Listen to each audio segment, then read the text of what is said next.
എങ്ങോട്ട് പോണ്? ഇതേ വിളിച്ചു. അയ്യോ, ഉച്ചയൂണും കാര്യമൊക്കെ ഉണ്ടായിരുന്നു. എങ്ങോട്ട് പോണ്? അപ്പതേ വിളിച്ചു. അതൊക്കെ നമ്മൾ ഇന്ന് വന്നേക്കുന്ന വീട്ടിലെ ഊണല്ല കേട്ടോ, വീട്ടിലെ ബ്രേക്ക്ഫാസ്റ്റ് കഴിക്കാനാണ്. അങ്ങനെ സ്ഥലത്താണ് വന്നേക്കുന്നത്. നമ്മുടെ സ്വന്തം അമ്മുച്ചേച്ചിയുടെ ബ്രേക്ക്ഫാസ്റ്റ് കട. ഒരു അച്ഛനും അമ്മയും തുടങ്ങിയ കട. പിന്നെ അവരെ ഏറ്റെടുത്ത് പിന്നെ ആ തുടക്കകാലത്തൊക്കെ ഉച്ചയ്ക്ക് ഊണൊക്കെ ഉണ്ടായിരുന്നു, പിന്നൊക്കെ നിർത്തി, പിന്നെ ബ്രേക്ക്ഫാസ്റ്റ് മാത്രമാക്കി. എങ്ങോട്ട് പോണേ? കടയിലേക്ക്. കടയിലേക്ക്. എത്ര വർഷം തുടങ്ങിയിട്ട് ഇപ്പൊ നമ്മൾ 40ഓ 42 വർഷമായി. ചെമ്പിലൊന്നും ഇല്ലേ? ഇതിപ്പോ പാലുങ്ങലം എടുത്തിട്ട് വന്ന അവിടെ നിന്ന്. ആണോ?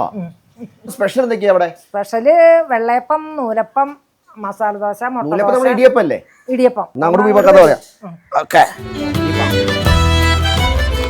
നമ്മളിപ്പോ എക്സാക്ട് ലൊക്കേഷൻ പറയുമ്പോൾ തൃശ്ശൂർ എത്ര ദൂരം ഉണ്ടാവും? തൃശ്ശൂരിൽ നിന്ന് 4-5 കിലോമീറ്റർ. അതിന് പോലീസ് അക്കാഡമി അല്ലേ ഇവിടെ? കുറ്റിമുക്ക്. ചുള്ളിക്കാട്. അപ്പൊ രാവിലെ എപ്പോ തുറക്കും നമ്മള്? ഞങ്ങള് 6 മണിക്ക് കഴിക്കാൻ 6 മണിക്കാവും. അടയ്ക്കണത് 11:30-12 മണി ഒക്കെ ആവും. നമ്മുടെ ദോശയാണ് നമ്മുടെ മെയിൻ ഐറ്റം. ദോശയാണ് മെയിൻ ഐറ്റം. ഇത് മരല്ലേ? 150 കൊല്ലത്തെ പഴക്കണ്ടത്. നാശായി തുടങ്ങി. ഈ വിളക്കും അത്ര പഴക്കണ്ട? വിളക്ക് അമ്മക്ക് ശ്രീധനം കിട്ടിയതാ ആ കാലത്ത്.